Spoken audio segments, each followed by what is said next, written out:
बहुत अच्छी अच्छी बातें बताई हैं उनके लिए। देखिए, पहली बात तो ये, मैं प्रधानमंत्री मोदी जी को एक सलाह देना चाहता हूँ कि आपकी मन की बात सुनने के लिए आपको प्रधानमंत्री नहीं बनाया है।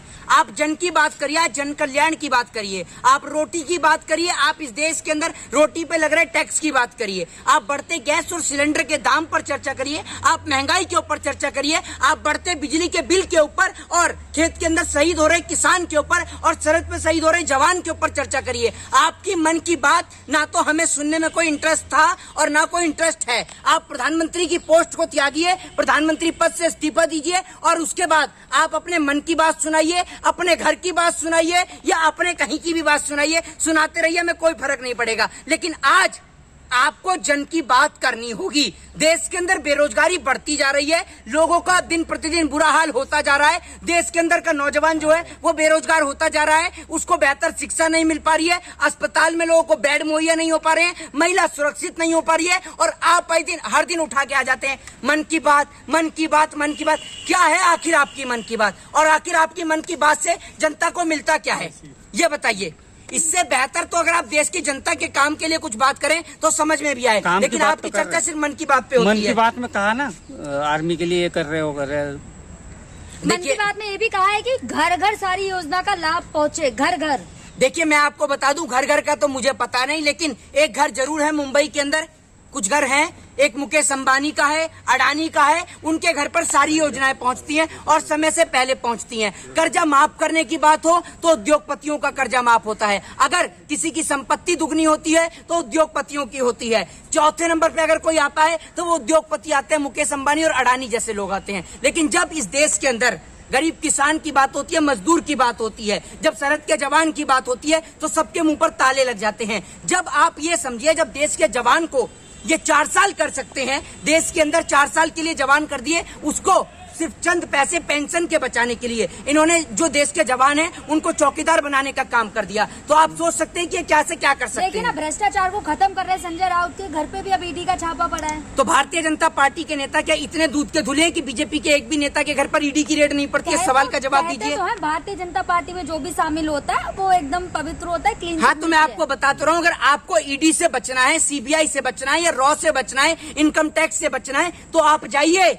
और भारतीय जनता पार्टी के अंदर एक बार वहां से गंगा से भी पवित्र जल का एक बार स्नान करके आइए और उसके बाद ना तो आपके घर पर ईडी की रेड पड़ेगी, ना सीबीआई की और ना इनकम टैक्स की, किसी भी अधिकारी की आपके घर पर कोई रेड नहीं पड़ेगी, किसी भी प्रकार की रेड नहीं पड़ेगी। कोई करप्शन करेगा ईडी तो रेड अरे तो पड़ेगी एक ना। बात मुझे बताइए, भारतीय जनता पार्टी के पास 300 प्लस का बहुमत है 300 से ज्यादा सांसद हैं, क्या ये करप्शन नहीं करते? नहीं कर रहे होंगे, तभी तो ईडी नहीं पड़ रही ना। अगर आपकी आंख में, तो देखिए आपकी आंख से तो आप अंधे हैं, ठीक है ना, आंख से अंधे हैं, जबान से सरकार के गुलाम हो चुके हैं, तो इन गुलामी भरी आंखों से आपको ना तो जनता की दुख और तकलीफें नजर आती हैं और ना कभी आप नजर उसको देख पाएंगे नजर से, ठीक है। तो आप इन गुलामी वाली पट्टियां बांधे ही रखिए आंख पर और गुलामी वाली जबान को बंदी रखिए। जो सुन लीजिए, आपकी भी जबान गुलामी भरी हुई है, सुन लीजिए, देखिए मत, हम देख रहे हैं और आपकी नजर को देखते हुए ही हमने मोदी जी को वोट दिया। ना मोदी जी को वोट देते और ना मोदी जी जैसा आदमी आज इस देश को बर्बाद करता। देश की सरकारी संपत्तियां नीलाम हो रही हैं, सरेआम सरकारी संपत्तियों को ऐसे बेचा जा रहा है जैसे किसी के बाप को दहेज में देकर भूल गए हो, सब कुछ बेचे जा रहे हैं। देखिए ना, विपक्ष में जितने भी करप्ट नेता हैं उन सबके घर पे ईडी का छापा पड़ रहा है, आपको नहीं पता? अरे तो बीजेपी के अंदर करप्टेड नेता नहीं है अभी, बीजेपी क्या, अरे ये देखिए, ये होता है गुलामी का चश्मा। तो होती तो जवाब डालती है ना। अभी आपके गुलामी का जवाब, मैं आपकी गुलामी भरे अपने जो शब्द है उन्हीं से दूंगा आपकी गुलामी का जवाब। सुनिए, भारतीय जनता पार्टी के एक नेता है जिनका नाम है दिनेश खटीक, ठीक है ना, अभी उन्होंने हाल ही में इस्तीफा भी दिया है। उन्होंने ये बोला कि मेरा जो मंत्रालय है, जल संसाधन मंत्रालय, वापस भी ले लिया है, इस्तीफा वापस भी ले लिया, वो बात ठीक है, लेकिन उन्होंने जो स्टेटमेंट दिया आप उससे नकार नहीं सकते हैं। उन्होंने स्टेटमेंट ये था कि मेरे डिपार्टमेंट के अंदर घोटाला हो रहा है, भ्रष्टाचार हो रहा है। तो आपको नहीं दिखा गुलामी भरी नजरों से? आपको नजर नहीं आया गुलामी भरी आंखों से? तो इस्तीफा वापस नहीं लेते। अरे इस्तीफा वापस इसलिए ले लिया कि फोन आ गया होगा कि बेटा या तो जेल का द्वार पकड़वा देंगे तुझे, नहीं तो चुपचाप इस्तीफा लेके वापस वहीं पहुंच जा जहां से आया है, वरना तो तुझे वापस जेल में बंद करा देंगे। इस देश के अंदर अगर कोई बीजेपी का विरोध करेगा तो जेल की चक्कियां पीसेगा, जेल की सलाखों के पीछे जाएगा। आज अगर संजय राउत खड़े होकर ये कह दें, उद्धव ठाकरे खड़े होकर ये कह दें कि मैं भारतीय जनता पार्टी के साथ हूं, तो ना तो उनके पास में सीबीआई की कोई रेड होगी, ना कोई ईडी की रेड होगी। सिर्फ उनके पास जो है, उनको सारे नेता, गृह मंत्री अमित शाह हो चाहे प्रधानमंत्री मोदी हो, सब आके फूल की माला उनको पहना कर जाएंगे। लेकिन ईडी के घर घर तिरंगा लहराएगा, आरएसएस का। अरे तिरंगा पहली बार लहरा रहा है आपके घर पे, RSS का। आप नहीं करती होंगी अपने आरएसएस का तिरंगा। मैं क्यों घर पे लहराऊंगा? मैं अपने देश का तिरंगा अपने घर पे लहराऊंगा, क्यों लहराऊंगा मैं आरएसएस वाले का तिरंगा? आरएसएस का नहीं, तिरंगा आरएसएस लहरा। मोदी का तिरंगा लहराएगा घर सुन घर। लीजिए मेरे इस देश की मिट्टी ने मुझे रहने का हक दिया, मेरे इस देश की मिट्टी ने मुझे पढ़ाया लिखाया, तो मैं हर साल मेरे को, ये तो आरएसएस वाले तो आज झंडा लहरा रहे हैं, ये 50 साल इन्होंने देश की आजादी के कई सालों तक तो अपने कार्यालय पे तिरंगा झंडा नहीं लहराया, ये आज तिरंगा झंडा लहरवा कर दिखा रहे हैं। राजनीति नहीं होनी चाहिए। किस पे? तिरंगे पे राजनीति क्यों? अरे तिरंगे पे कौन राजनीति कर रहा है? तो आप कह रहे हैं ना, ये तो आप बात कर रहे हैं कि हर साल 15 अगस्त पे तिरंगा झंडा नहीं अच्छी लहरता बात है ना। अरे आप ये बताइए, सुनिए, आप बेजुबान वाली 50 बात साल नहीं लहराए तो अब लहरा रहे, क्या दिक्कत अरे है? सुन तो लीजिए, तो मैं इसमें मना क्या कर रहा हूँ? आप हमें कौन सा राष्ट्रभक्ति का पाठ पढ़ा रहे हैं? मैं तो इस देश के अंदर जब से देखता आ रहा हूँ 15 अगस्त और 26 जनवरी पे लाल किले पे तो प्रधानमंत्री झंडा फहराते हैं, लेकिन यहाँ पर देश के कोने कोने में तिरंगा झंडा लहरता है। हमारी छत के ऊपर मैं तिरंगा झंडा लहराता हूँ। उससे पहले 14 अगस्त के दिन स्कूलों के अंदर, तमाम विद्यालयों के अंदर, तमाम जगहों पर सांस्कृतिक कार्यक्रम किए जाते हैं। बीजेपी वाले सांस्कृतिक कार्यक्रम नहीं, जिनमें जो लड़कियां हैं वो नाचती हैं, इनके बीजेपी के नेता जो चकला चलाते हुए पकड़े जाते हैं, वो वाले सांस्कृतिक कार्यक्रम नहीं जिसमें देशभक्ति गाने गाए जाते हैं। आज ऊपर बैठे राजगुरु सुखदेव और भगत सिंह भी ये सोचते होंगे कि हमने किन लोगों के लिए गोली खाई। जो लोग आज हिंदू मुसलमान के नाम पर लड़ रहे हैं, इस देश को हमने आजाद कराया। 15 अगस्त का दिन करीब है, देश की आजादी का वो दिन जिसको आजाद कराने के लिए न जाने कितनी माओ ने अपने बेटों को जो है वो प्राण न्यौछावर कर दिए, अपना सर्वोच्च न्यौछावर कर दिया उन बच्चों ने इस देश के लिए, इस देश की आजादी के लिए। लेकिन आज आप क्या कर रहे हैं? आप लोग ये गुलामी भरे माइक पकड़कर सरकार की गुलामी कर कर आप इस देश को वापस से गुलाम बना रहे हैं। उसके पीछे का कारण ये है कि आप ये टीवी चैनल पर ना तो एक भी शिक्षा का कार्यक्रम दिखता है, ना एजुकेशन का कोई कार्यक्रम दिखता है, ना बेरोजगारी और महंगाई का कोई कार्यक्रम होता है, ना ही सरहद पे जवान के लिए कोई आपके लिए पास कोई कार्यक्रम होता है। आप पूरे साल में सिर्फ 2 दिन, पहला दिन 15 अगस्त और दूसरा दिन 26 जनवरी, सिर्फ इन 2 दिन आप देश के जवानों को दिखाते हैं। उसके अलावा आप कभी देश के जवानों को नहीं दिखाते हैं। सिर्फ आप एक दिन देश का झंडा लहरा देते हैं, उसके बाद आप ये भी नहीं जानते कि तिरंगे का मतलब क्या है, तिरंगा संदेश क्या देता है। देश का झंडा तिरंगा नहीं चलेगा, 2 रंगा। इसकी पहचान तिरंगे से है, 3 रंग से है, और ये 3 रंग से ही बनी रहेगी। आप इसको हिंदू मुसलमान के नाम पर, जात पात के नाम पर, धर्म और मजहब के नाम पर अगर तोड़ने का प्रयास करेंगे, भारत देश के टुकड़े पहले पाकिस्तान के नाम पे हुए, फिर बांग्लादेश के नाम पर हुए, अब हम इस देश का एक टुकड़ा नहीं होने देंगे। ये जो आरएसएस वाले हों चाहे भाजपा वाले हों, जितने भी लोग मांग लगा रहे हैं ना, कोई हिंदू राष्ट्र चिल्ला रहा है, कोई मुस्लिम राष्ट्र चिल्ला रहा है, तो जिसको हिंदू राष्ट्र चाहिए वो नेपाल पहुंचे और जिसको मुस्लिम राष्ट्र चाहिए वो पाकिस्तान पहुंचे। लेकिन भारत एक सेकुलरिज्म देश था, एक डेमोक्रेटिक देश था,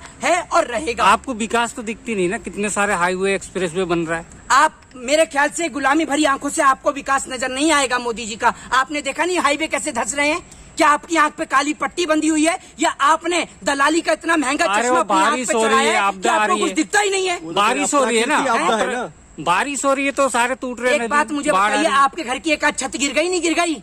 बारिश तो आपके यहाँ भी हो रही है, या वहाँ पर स्पेशल बारिश हो रही है? या फिर मुझे बताइए वहाँ पर बर्फ के गोले गिर रहे हैं या फिर तोप के गोले गिर रहे हैं? ये तो बता दीजिए। बारिश तो पूरे देश में हो रही है, तो पूरे देश के फ्लाईओवर क्यों नहीं ढा गए? ये तो बता दीजिए। मोदी जी के बने हुए फ्लाईओवर क्यों गिर रहे हैं, जिनका उद्घाटन मोदी जी कर रहे हैं? क्योंकि इन्होंने जिनको कॉन्ट्रैक्ट दिया वो कॉन्ट्रैक्ट के नाम पर पैसा खा गए, घोटाला कर दिया, सही सीमेंट नहीं लगाया, सही उत्पाद नहीं लगाया। वो तो शुक्र है कि कोई आपदा नहीं हुई, कि जो जान माल की किसी की हानि नहीं हुई, वरना इसका भुगतान देश की गरीब जनता को भुगतना पड़ता। आज देश के अंदर महंगाई जो है वो अपनी चरम सीमा पर पहुंच गई है, लेकिन उस पर चर्चा नहीं है। आपकी गुलामी वाली आंखें और आपके माइक सिर्फ मोदी जी की मन की बात। जब वित्त मंत्री बोली कोई नहीं है, महंगाई नहीं है देश में, तो आप चर्चा किस बात की? वित्त मंत्री के कहने से देश चलता है। वित्त मंत्री तो ये भी कहती हैं कि मैं लहसुन और प्याज नहीं खाती, तो आप भी खाना छोड़ देंगे? कह दीजिए जनता से, कल को वित्त मंत्री कह देंगी मुझे तो दूध दही से परहेज है, मना कर रखी है मुझे, तो आप भी खाना छोड़ देंगे? ये बताइए ना आप मुझे। वित्त मंत्री जो खाएंगी वो आप खाएंगे? वित्त मंत्री और उन्होंने कहा ना महंगाई नहीं है। अरे वित्त मंत्री और प्रधानमंत्री तो मशरूम खाते हैं, आप खाएंगे मशरूम? मशरूम का रेट पता है कितने का है? जितना आपको दलाली नहीं मिलती ना, उससे ज्यादा का मशरूम है।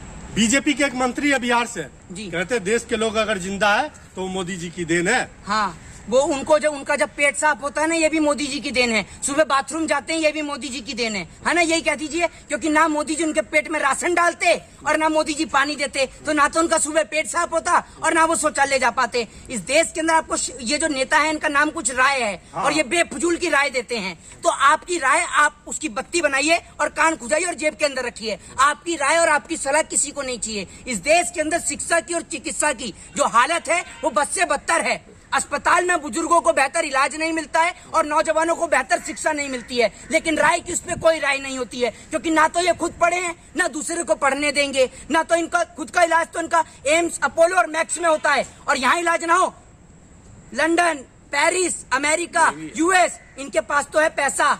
जो आप और हम टैक्स देते हैं ना, उस टैक्स के पैसे से नेता जो हैं वो ऐश करते हैं। इनके बच्चे विदेश में ऐश करते हैं और मरती यहाँ देश की गरीब जनता है। तो आप लोगों को इस बात को समझना चाहिए। ना तो आप शिक्षा पे चर्चा करते हैं, ना चिकित्सा पे चर्चा करते हैं, और दोनों इस देश के अहम विषय हैं, लेकिन इन पे चर्चा नहीं होती है। देश का दुर्भाग्य है। मोदी जी नहीं होते तो और महंगाई बढ़ जाती ना। अच्छा, मोदी जी ने पकड़ रखी है महंगाई को, कंट्रोल किया हुआ है। महंगाई को क्या है? अरे मोदी जी को अगर पकड़ना आता तो नीरव मोदी को पकड़ते, महंगाई को छोड़कर विजय माल्या को पकड़ते। उनको पकड़ा नहीं जा रहा है तो महंगाई को माल्या भी आएगा। अगर इतनी महंगाई देश में है तो एक देश का ऐसा नेता है जिसके घर में एक वक्त का खाना चलता हो? बताइए।